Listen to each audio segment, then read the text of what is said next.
వేలి మడతల్లో ఇమిడిపోయే ఆ చిప్ ధర ఇంత అని స్పష్టంగా తెలియదు. కానీ అది అత్యంత విలువైన, ఖచ్చితత్వం కలిగిన సెమీ కండక్టర్ అని చెప్పవచ్చు. ఏ యంత్రానికైనా గుండెకాయిగా పరిగణించే చిప్ తయారీలో భారత్ మొదటి అడుగు పెట్టింది.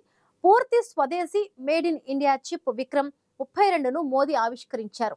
ఇస్రోకు చెందిన సెమీ కండక్టర్ ల్యాబొరేటరీ అభివృద్ధి పరిచి తయారు చేసిన ఈ చిప్ను అంతరిక్ష అవసరాల కోసం వినియోగిస్తారు. రాకెట్ ప్రయోగాలను నిర్దేశించే కీలక విభాగాన్ని ఈ చిప్ పర్యవేక్షిస్తుంది. రేట్ ఇంత అని తెలియదు, కానీ భవిష్యత్తులో ఈ చిప్ మనమే తయారు చేసుకోవడం వల్ల బిలియన్ల కొద్ది డాలర్ల విదేశీ మారక ద్రవ్యం ఆదా అవుతుంది. ఇన్నాళ్ళు దీన్ని విదేశాల నుంచి కొనుగోలు చేస్తున్నాం. స్వదేశీ చిప్ విక్రమ్ 32తో సెమీ కండక్టర్ల తయారీలో భారత్ చరిత్ర సృష్టించింది. ఈ రంగంలో స్వయం సమృద్ధి సాధించే దిశగా వడివడిగా అడుగులు వేస్తోంది. దేశీయంగా తయారైన తొలి చిప్ ను కేంద్ర ఎలక్ట్రానిక్స్ ఐటీ శాఖ మంత్రి అశ్విని వైష్ణవ్ సెమికాన్ ఇండియా 2025 సదస్సులో ప్రధాని మోదీకి స్వయంగా అందజేశారు. సెమీ కండక్టర్ల రంగంలో స్వయం సమృద్ధి సాధించే లక్ష్యంతో 2021లోనే భారత్ సెమీ కండక్టర్ మిషన్ ను ప్రారంభించింది. కేవలం 3.5 ఏళ్లలోనే ఇస్రో తమ తొలి చిప్ విక్రమ్ 32ను అందుబాటులోకి తీసుకువచ్చింది. విక్రమ్ 32 అనేది కంప్యూటర్ చిప్. అంతరిక్షంలో ఎదురయ్యే అత్యంత కఠిన పరిస్థితులు, వాతావరణాన్ని సైతం తట్టుకునేలా దీన్ని తయారు చేశారు. ఇది -55 డిగ్రీల నుంచి అత్యధిక 125 డిగ్రీల ఉష్ణోగ్రతలను సైతం తట్టుకుంటుంది. ఇది ఒకేసారి 32 బిట్ల నుంచి డేటాను ప్రాసెస్ చేస్తుంది. అయితే మనం ఉపయోగించే ల్యాప్టాప్లు, స్మార్ట్ ఫోన్ల వంటి పరికరాలకు కాకుండా అంతరిక్ష పరిశోధనల కోసం దీన్ని రూపొందించారు. ఈ చిప్లను రాకెట్లు, ఉపగ్రహాలు, లాంచ్ వెహికల్, ఏవియానిక్స్ లో వాడనున్నారు. ఇస్రో చేపట్టిన పిఎస్ఎల్వి C60 ప్రాజెక్టులో విక్రమ్ 32ను క్లినికల్ ట్రయల్ మాదిరిగా పరీక్షించారు. ఈ ప్రాజెక్టులోని ఆర్బిటల్ ఎక్స్పెరిమెంట్ మాడ్యూల్లోని మిషన్ మేనేజ్మెంట్ కంప్యూటర్లలో దీన్ని ఉపయోగించగా ఇది అద్భుతంగా పనిచేసింది.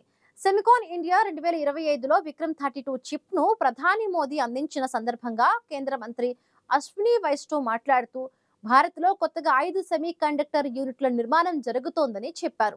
అలాగే 6 రాష్ట్రాల్లో 1.60 లక్షల కోట్ల రూపాయలకు పైగా పెట్టుబడులతో 10 ప్రధాన ప్రాజెక్టులకు ఆమోదం లభించిందని తెలిపారు.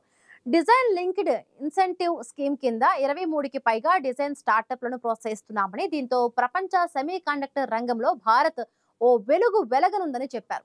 ప్రపంచంలోని చిప్ డిజైన్ ఇంజనీర్లలో 20కి పైగా ఇక్కడే ఉన్నారని బాస్టియన్ రీసెర్చ్ నివేదిక చెబుతోంది. ప్రపంచ ప్రసిద్ధి చెందిన Qualcomm, Intel, Nvidia, Broadcom, MediaTek సంస్థలు బెంగళూరు, హైదరాబాద్, నోయిడాలో పరిశోధన, అభివృద్ధి, డిజైన్ కేంద్రాలు, R&Dలను ఏర్పాటు చేసుకున్నాయి. భవిష్యత్తును దృష్టిలో పెట్టుకుని భారత ప్రభుత్వం 2021లో దాదాపు 76,000 కోట్ల విలువైన ప్రోత్సాహకాలు అందిస్తూ సెమికాన్ ఇండియా మిషన్ ను ప్రారంభించడం వల్లే ఇప్పుడు దేశంలో సెమీ కండక్టర్ పరిశ్రమ వేగంగా దూసుకుపోతోంది. ఇంకా చాలా మందికి వీటి గురించి తెలియదు, కానీ ప్రతి ఒక్కరూ వీటిని వినియోగిస్తూ ఉన్నారు. మీకు తెలుసా, మన రోజువారీ జీవితంలో వాడే మొబైల్ ఫోన్లు, ల్యాప్టాప్లు, LED టీవీలు, వైద్య పరికరాలు, స్మార్ట్ వాహనాలు, ఈవీ కార్లు ఇవన్నీ సులభంగా పనిచేయడానికి సెమీ కండక్టర్ టెక్నాలజీయే కీలకంగా ఉంటుంది. సిలికాన్, జర్మేనియం, గాలియం ఆర్సినైడ్ వంటి పదార్థాలను సెమీ కండక్టర్లుగా ఉపయోగిస్తూ ఉంటారు. వీటితో ఇంటిగ్రేటెడ్ సర్క్యులేట్ ఐసీ లేదా మైక్రోచిప్స్ ను తయారు చేస్తారు. ఇవి ఎలక్ట్రానిక్ వస్తువులను మెదడులా పనిచేస్తాయని అనుకోవచ్చు. వీటి వల్లే పెద్ద పెద్ద పరిశ్రమల్లోని యంత్రాలు పనిచేస్తూ ఉంటాయి. ఇప్పటిదాకా మన దేశ పరిశ్రమలు ఇతర దేశాల్లో తయారైన చిప్స్ ని ఉపయోగిస్తూ ఉన్నాయి.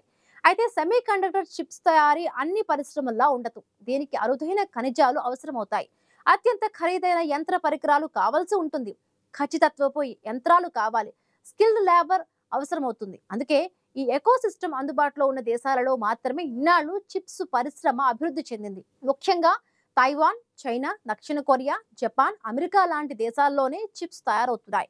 ఈ దేశాలు చాలా ఏళ్ల క్రితమే సెమీ కండక్టర్ తయారీలో నైపుణ్యాన్ని సాధించాయి. ప్రపంచ మార్కెట్ను తమ గుప్పెట్లోకి తీసుకున్నాయి. వాటి విజయం వెనుక భారత్ నుంచి భారీ పెట్టుబడులు, పరిశోధనలకు మద్దతు, పరిశ్రమలతో విద్యా సంస్థల భాగస్వామ్యం, కొత్త టెక్నాలజీలపై నిరంతర నిఘా వంటివి కీలకంగా పనిచేశాయి. ప్రపంచ దేశాలన్నీ ఈ దేశాల నుంచి సరఫరా అయ్యే చిప్స్ దిగుమతులపైనే ఆధారపడి ఎలక్ట్రానిక్ హార్డ్వేర్ ఉత్పత్తులు తయారు చేస్తున్నారు. అమెరికా, చైనా లాంటి అగ్ర రాజ్యాలు తమ మాట వినని దేశాలకు చిప్స్ సరఫరాలు నిలిపివేయడంతో కూడిన ఆంక్షలు పెడుతున్నారు. దాంతో ఈ రంగంలో మన అవసరాలను గుర్తించిన భారత్ ముందు చూపుతో వ్యవహరించింది. భవిష్యత్తు డిజిటల్ ప్రపంచానికి అనుగుణంగా సాంకేతికంగా స్వయం సమృద్ధి సాధించాలనే ధ్యేయంతో ముందుకు పోయింది. ఇందుకోసం పలు శాస్త్ర సాంకేతిక మిషన్లను ప్రారంభించింది. వాటిలో అత్యంత కీలకమైనది భారత సెమీకండక్టర్ మిషన్. టెక్నాలజీలలో స్వావలంబన సాధించే దిశగా మనకు ఇదొక మైలురాయిగా మిగులుతుందని అంటున్నారు భారత ప్రధాని మోదీ. ఇన్నాళ్ళు టెక్నాలజీ అంతగా లేని కాలంలో వాటి అవసరం పడలేదు. కానీ నేటి 21వ శతాబ్దంలో సాంకేతికత పురోగతిలో సెమీకండక్టర్ల ప్రాధాన్యం పెరుగుతోంది. కృత్రిమ మేధస్సు, ఏఐ, 5G, 6Gల కమ్యూనికేషన్లు, నానో టెక్నాలజీ, అంతరిక్ష రక్షణ పరిశోధనలు, గ్రీన్ హైడ్రోజన్ ఇంధన తయారీ, ఎలక్ట్రిక్ వెహికల్స్ వంటి రంగాల్లో వీటి పాత్ర కీలకంగా మారుతోంది. అందుకే మన దేశం ఈ రంగంలోనూ స్వయం సమృద్ధి సాధించేందుకు తీవ్రంగా కృషి చేస్తోంది. భారత్ 1980 దశకంలోనే సెమీకండక్టర్ రంగంలో కొన్ని ప్రయత్నాలు చేస్తుంది. అయితే అప్పటి పాలకుల నుంచి తగినంత ప్రోత్సాహం లేకపోవడం, భారీ వ్యయాలు, ప్రైవేటు కంపెనీల రాక, ఆలస్యం వంటి కారణాలతో పురోగతి సాధించలేదు.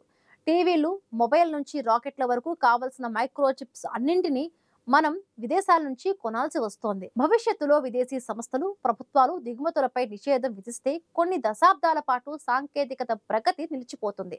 ఇలాంటి పరిస్థితుల్లో కేంద్రం భారత సెమీకండక్టర్ మిషన్ను తీసుకొచ్చింది. పరిశ్రమల ఏర్పాటుతో పాటు నిపుణులకు శిక్షణ, పరిశోధనలపై దృష్టి పెట్టేందుకు ఓ సమగ్ర ప్రణాళికగా మిషన్ పనిచేస్తుంది. ఇండియా ప్రస్తుతం ఏటా లక్షల కోట్ల రూపాయల విలువ చేసే సెమీ కండక్టర్లను దిగుమతి చేసుకుంటోంది. దీన్ని గణనీయంగా తగ్గించేందుకు 76,000 కోట్ల రూపాయలతో సెమికాన్ ఇండియా పథకాన్ని ప్రభుత్వం ప్రవేశపెట్టింది. దీని కింద చిప్ తయారీ ప్లాంట్లు, పరిశోధన వసతులు వంటివి అభివృద్ధి చేయడానికి పెద్ద ఎత్తున పెట్టుబడులు తీసుకొస్తున్నారు.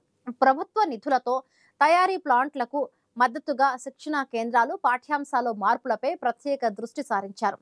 భారత సెమీకండక్టర్ డిజైన్ రంగంలో 1.25 లక్షల మంది ఇంజనీర్లు పనిచేస్తున్నారు. ఈ పరిశ్రమలో స్వయం సమృద్ధిని సాధిస్తే ఉద్యోగ అవకాశాలు ఇంకా భారీగా వస్తాయి. మన దేశంలో సెమీకండక్టర్ పరిశ్రమ అభివృద్ధి చెందాలంటే ప్రస్తుత విద్యా వ్యవస్థలో మార్పులు చేయాల్సి ఉంటుంది. ప్రస్తుతం మన దేశంలో ఇంజనీరింగ్ విద్యార్థుల్లో సగం మందికే ఈ విషయం సరైన శిక్షణ లభించింది. ఈ పరిస్థితిని మెరుగుపరిచేందుకు భారత ప్రభుత్వం చిప్స్ టు స్టార్టప్ ప్రోగ్రాం ప్రారంభించి దాదాపు 85,000కు పైగా ఇంజనీర్లకు ప్రత్యేక శిక్షణను అందిస్తోంది. ఐఐటీలు, ఎన్ఐటీలు, ఇతర ప్రముఖ విశ్వవిద్యాలయాలు కొత్త VLSI design, nano electronics, semi conductor తయారీ కోర్సులను అందుబాటులోకి తెస్తున్నాయి. ఏఎండి, ఇంటెల్, క్వాల్కమ్ లాంటి గ్లోబల్ కంపెనీలు భారత విద్యా సంస్థలతో కలిసి శిక్షణ కార్యక్రమాలు ప్రారంభించాయి. ఇది మామూలు పరిశ్రమలా ఉండదు. దేశీయ సెమీకండక్టర్ రంగం పూర్తి స్థాయిలో పురోగమించాలంటే ప్రభుత్వ ప్రోత్సాహం, పరిశ్రమలకు కావలసిన పెట్టుబడులు, విద్యా సంస్థల పాత్ర, నిపుణులైన మానవ వనరులతో సమన్వయంతో కృషి చేయాలి. ఇది అధునాతన శాస్త్ర సాంకేతిక పరిజ్ఞానంతో కూడిన సంక్లిష్ట ప్రక్రియ. దేశంలో ఇప్పటికీ పూర్తిగా అభివృద్ధి చెందిన సెమీకండక్టర్ ఎకోసిస్టమ్ లేదు. టెక్నాలజీ వేగంగా మారిపోతూ ఉండటం వల్ల భారీ పెట్టుబడులు పెట్టే కంపెనీలకు రిస్క్ అధికంగా ఉంటుంది. దాంతో వారిలో చాలా మంది వెనకాడుతూ ఉన్నారు. ప్రస్తుతం మన విద్యా వ్యవస్థ కంప్యూటర్ సైన్స్, ఐటీ కోర్సులపైనే దృష్టి పెడుతూ ఉండటం వల్ల ఈ రంగానికి అవసరమైన ఇంజనీర్లు, శాస్త్రవేత్తలు, సాంకేతిక నిపుణులు తయారవడం లేదు. దాంతో అది కొరతగా మారింది. మరి ఈ సమస్య తీరాలంటే ఎలక్ట్రానిక్స్, ఫ్యాబ్రికేషన్స్ లాంటి విభాగాల్లో నిపుణులైన విద్యార్థులను తీర్చిదిద్దాల్సి ఉంటుంది. విద్యార్థులకు ఇంటర్న్షిప్, పరిశోధన ప్రాజెక్టులకు అవకాశం కలిగించాలి. ఇవన్నీ సాకారమైతేనే భారత సెమీకండక్టర్ రంగం స్వయం సమృద్ధి సాధించడానికి పెద్దగా సమయం పట్టకపోవచ్చు.